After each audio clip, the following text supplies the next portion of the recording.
அவங்க எல்லாருமே கௌதம் மேல தான் சந்தேகப்படுவாங்க. ஆனா சூர்யா மட்டும் தெளிவா சொல்றாரு.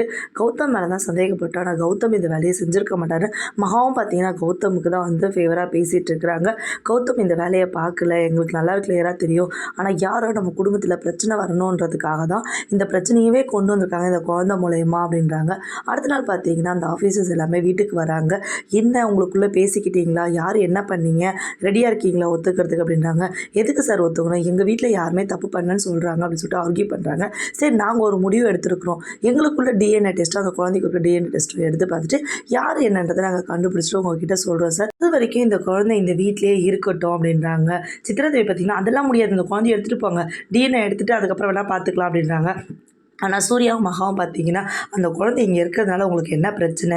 அதெல்லாம் ஒன்றும் பிரச்சனை இல்லை. இந்த குழந்தை இங்கேயே இருக்கட்டும் அப்படின்றாங்க. சித்ராதேவிக்கு சுத்தமாக பிடிக்கல. இந்த குழந்தைய வீட்டை விட்டு துரத்தணுன்னே பார்த்து அந்த குழந்தை மகா கூட ரொம்ப சந்தோஷமாக ஜாலியாக பேசிகிட்டு இருக்கிறதையும் விளையாடிட்டு இருக்கிறதையும் பார்த்தேன். அனாமிகா இது சூர்யா குழந்தையா இருக்குமோ என்னன்னு தெரியல.